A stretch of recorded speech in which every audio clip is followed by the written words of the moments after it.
Things have finally settled down in the media post the budget. We're coming up to 2 weeks since Jim Chalmers announced the 2026 Labor budget. But in this video, I want to break down Noel's news. Noel Whittaker is an expert in finances and asset management, and he's got a great article breaking down some of the budget takeaways, and it goes into a lot of detail. So I'm going to share with you my thoughts as we go through and just break down this latest budget edition from Noel Whittaker. So this is Noel's news. This is his article. He says, any government that promises to rob Peter to pay Paul can always depend on the support of Paul.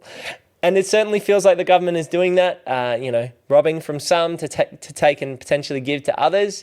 And they've targeted anyone investing in assets, not working a day job, essentially. Last Tuesday night, Treasurer Jim Chalmers handed down one of the most unpopular budgets in Australia's history. He claimed the budget was about fixing intergenerational inequality and making houses more affordable for first-home buyers. Tell him he's dreaming. Isn't that true? The castle. For starters, the term intergenerational inequality is a social construct dreamed up by Labor to create a whole new class of victims they can encourage to vote for them. Labor's definitely targeting young Australians to get and win those votes, and also keeping the borders open. Again, with immigration, they win a lot of those votes as well. Yes, young people have challenges, as young people always have, but so do older Australians. As affordable housing, it's fast becoming a pipe dream. Even the budget papers forecast housing prices will rise 4% over the next year. A tax cut worth roughly $50 a week for younger workers is hardly going to help much when mortgage repayments keep climbing as interest rates rise. There also seems to be an assumption that the best way to increase housing supply is to make investing in residential property by individuals as unattractive as possible. Clearly, they've never heard the age-old adage, money flows to where it's treated best. Talk to any builder and they'll tell you they're overworked, prices are going sky high, and they can't get staff. Furthermore, they're held down by, this is certainly true, a web of red tape and bureaucracy. Just this week, a builder told me he had a block of apartments all set to go, but couldn't get the plan registered until the Brisbane City Council lodged their landscaping certificate. Can you believe it took the BCC 12 weeks to lodge a simple certificate? That was 12 weeks of wasted time, which he said cost him over $200,000 in delayed settlements. I can't see building prices dropping in this environment. Now, I certainly know this myself. So a lot of the way we're moving into this new budget is about adding value, adding stock. Infill, in my opinion, as a property investor, is the way to go. I don't want to be buying those new houses in the house and land estates out west where there's lots of land supply. I want to be doing infill projects, and I've got 3 infill projects where I'm turning one house into a second dwelling out the back, which is separately sellable, and they take 6 to 12 months to do these DAs. They are so slow. You've got requests for information from council, you've got certification, approvals, town planners, drawings, redraft drawings, geotechnical reports, site cut and fill reports. The list absolutely goes on. Even granny flats can take a long time with the approvals and build process. So when we're strataing or subdividing the land, it does take a long time, and building prices aren't cheap and the risk is high. So it's just something to take note that, there's a lot involved when it comes to adding supply into Australia's market. So a history of reckless spending. Anybody who has seen the brilliant ABC series Utopia, personally, I find it a hard watching some of these shows. I just cringe too much. Knows how modern government works. The priorities are the quick fix and the political sugar hit, while long-term consequences are either ignored completely or kicked down the road for somebody else to deal with. Too often, policy is built around the next news cycle rather than the next generation. And we've certainly seen that. Governments are always looking to win the next election, to win the votes now. How can we get young Australians to take up their pitchforks against the boomers and vote for Labor now? It does feel like that with some of the policies that they bring in. Noel goes on to say, the perfect storm. After a COVID, ultra-cheap money and massive government spending created the perfect inflationary storm. House prices have exploded, wages failed to keep up, and younger Australians were left trying to save a deposit while competing against a flood of cheap money. We are still paying the price today. And that's why I invest in real estate. The reason the government's got $1 trillion and that'll balloon to $1.5 trillion debt, I'm banking as a property investor that they are going to print more money. If there's more money in the system, it will eventually have to filter through Labor into asset prices because the leftover money always ends up in real estate, stocks, crypto, assets that people want to push their money into. Now, given the changes that they've made, capital gains tax-free homes, the own home, which is 70% of homes in Australia, will be the biggest winner, in my opinion, with funds flowing into people's own homes. So if you can buy in areas that are established, which do appeal to owner-occupiers in all price ranges, particularly I like the affordable price ranges at the moment because they don't have as bad a yield or as weak a yield, that's where the money's flowing based on the perfect storm and this money printing that has continued to happen, as well as the borders absolutely staying open. So one of the biggest reasons for the jump in house prices has been the endless stream of government incentives for first-home buyers, allowing people to borrow a 5% deposit, avoid LMI, lender's mortgage insurance, and qualify more easily for a loan pushed up prices even higher. More interest rate rises could easily push some recent borrowers over the edge and force sales, which would finally start to break the market. Every rate rise also reduces borrowing capacity and therefore acts as its own brake on prices. The housing market has always been about supply and demand, and now that changes to capital gains tax and negative gearing are looming. It's not hard to work out what happens next. Anyone currently in negative gearing an investment property will be reluctant to sell, absolutely, while anybody sitting on a large unrealized capital gain will equally be reluctant to let go. The result will be fewer properties for sale, tighter rental markets, higher rents, which always hit the most vulnerable hardest. Super interesting thoughts there from Noel in writing about the current market dynamics. So the 5% deposit scheme that came out in September, October 2025 pumped the property market. We saw prices in the buyer's agency jump as quickly as 100,000 in the space of 4 to 8 weeks. We were buying houses for 700,000 and almost it felt like overnight they were selling for $800,000. And now those properties 6-9 months later are $900,000. So within the space of 9 months, these houses that were 700K pre the 5% deposit scheme to everyone have jumped and ballooned 200K. On top of that, we do see the market slowing down in terms of turnover. We are noticing that there's less stock on market, and I myself would not be selling if I've got a large capital gain that I'm going to have to pay even greater taxes on. I would just be focusing on getting serviceability, pulling out equity, and investing in good quality assets with balancing of liquidity, essentially. So I totally agree with some of the points that Noel's got there in the current market. And this is the key to property success. It's about adding value. What many people fail to understand is that the real key to success in property is buying well, ideally by purchasing an undervalued property from a motivated seller and then adding value over time. And I like that. I like that he's saying here, it's not a short-term play. In today's market with soaring construction costs, chronic shortages of labor and materials, only a very brave investor would build a new property. In many cases, the only realistic option is a house in a giant cookie-cutter estate where every second property looks the same. Obviously, a better choice for would-be investor is to buy an older established home in an up-and-coming area, which is what we much prefer, and hope the location will drive up future value. Where there are ways that we do it in the buyer's agency with granny flats and strata subdivisions to minimize the risk and maximize the upside.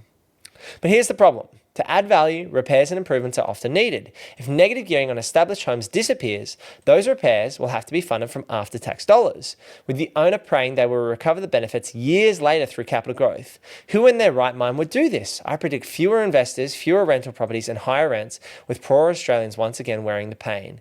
It will be a bonanza for spruikers whose pitch never changes. Cash in the bank is useless. Shares and superannuation can't be trusted. I don't particularly like super if the government's going to try and target that in 5 years' time for sure. And shares have more volatility, but potentially higher percentage gains, but you don't get as good a leverage. So the only safe investment is property. Thanks to the new rules, the only way to obtain negative gearing benefits now is to buy a new property, and conveniently, the spruiker has one ready to go. The inexperienced investor is now on the hook. The spruiker organizes the finance, the paperwork. If you're short of cash, they may even encourage you to start a self-managed super fund and roll your super into the deal, which is one of the fastest ways imaginable to destroy your retirement savings and financial future. And he's not wrong here. Spruikers are going to have an absolute field day. There will be a large chunk of Australians that were caught out like Australians in the 2010s and 2000s with the mining booms. So in the 2000s and 2010s, the spruikers went out there and said, do you want massive cash flow? Come buy in the Pilbara, come buy in Moranbah, come buy in Port Hedland in WA and places in Queensland where we can get you $1,500 a week and you buy the house for $700K. Now what these spruikers are going to be saying in the 2020s is the government is giving you negative gearing on new builds, and you're going to have better cash flow with a new build because the asset value is greater than the land value because the blocks are 300 square meters. And so the spruikers are going to push this. You're going to get Facebook ads, YouTube videos pushing these off the plan west, far west where there's lots of supply, cookie cutter homes. That's not what I would be doing as an investor, but a lot of people will be suckered in. What we help everyday Australians do is buy with the right fundamentals, buy those established homes in the up and coming areas and add value on that site. You can do it with less cost by adding a granny flat and being able to build that straight away. That will get you to neutral gearing relatively quickly depending on your cash and debt levels. Alternatively, you can strata title or subdivide depending on the block. This means you create a new asset out the rear yard or off the side of the house if it's a corner block, and you can separately title that asset. You'll be able to claim negative gearing because you're adding stock, you're creating another title and adding to the supply. You will continue to be in an established up and coming area, and both the front home and the other property will appeal to owner occupiers in the area because you're building the asset for the type of demographic that lives there. I definitely agree with Noel here that renovations are going to crash. I have historically done, 10 renos over the last 10 years, a lot of DIY as well, and I would not be incentivized now to spend money on renovations because you're not going to get the benefits of the renovations because the government is wanting you to use your after-tax dollars and you're not going to essentially get a return on that money for a long period of time. And so this might mean we see more slumlords, more people who aren't willing to even meet minimum rental standards because they're not going to spend the money where it probably should be spent. And now they're going to hold off or not buy at all, reducing turnover and making the market even slower in terms of stamp duty for the state governments and rental supply for people who want rental properties. Now, I don't think we need to go through these in detail, but Noel provides a breakdown of the capital gains tax changes, basically covering off on the 50% discount and then looking at the indexation method. So Noel's got an example in here about Jane's investment property. The purchase date was 1st of July 2022. The dollar figure was $800K. It's then valued at transition date at $1,131,000. The sale date's in 2032 and the sale price is $1.6 million. 10 years after Jane purchased the investment property. So basically this calculation shows the transition period, so period 1 to period 2, where you get the 50% discount based on the value up until the cutover date, and then the post-transition using indexation up until 2032. This means that the tax will be a total taxable gain at $485,700. So that's what would be taxed under the new rules. Under the old rules, it's far simpler, less accountants involved. Your gain's $800K, halve the gain, put it in your tax return. You pay $188,000, meaning under the new rules, there'll be a $40,000 increase in tax on this example for Jane based on these prices. And it is a tax grab. We know that the people who are short-term trading will be hit even harder because the indexation might be 3 to 5%. And so if your cost base is $100,000 and it grows by 3 and 5%, but you get a 50K gain in 1 or 2 years, you're going to be paying a lot more tax under the indexation method over a short period of time because your cost base will only go up by 3 or 5% each year based on the target band of inflation that the RBA has set. So it's just something really to note there, that there will be a lot more tax under the new policy. The longer you hold the asset, the less impact there is going to be, but certainly something to calculate for. And this is why a lot more investors are going to hold their assets rather than turn them over quickly. So Noel goes through a bunch more information. So he looks at trust taxes, special treatments for pensioners and other information. But I think that's where we're going to leave it today. I think we have had a current view on where the market is heading. And the biggest takeaways for me are about the strategies moving forward. Don't get caught with those off the plan sales. Don't get caught, buying in those regions where there's going to be a lot of cookie cutter homes on 200, 300, 400 square meter lots in the middle of nowhere. Continue to focus on the fundamentals, but balancing out by adding granny flats for cash flow and strata titling or subdividing to get the benefits of negative gearing moving forward. It's now more important than ever to balance out your cash flow moving forward, because the changes to negative gearing just mean that you can't claim your negatively gearing against your day job income. You can only claim carried forward tax losses. So the losses aren't gone forever, but you just need to balance out your portfolio to help your serviceability, most importantly, and to continue moving forward. If you want help buying in Queensland or in Victoria at this point in time, head over to purposeproperty.com.au to book in a chat with myself. We help everyday Australians break into the property market, buying their own home or investment properties across both of those states. I'd love to hear your thoughts in the comments below. Now we're a couple of weeks on from the budget announcement. Let me know what you think of the Labor government and their decision to make these major changes, and click this video here for more things real estate, renovating, and financial freedom. I'll see you in the next one. Peace.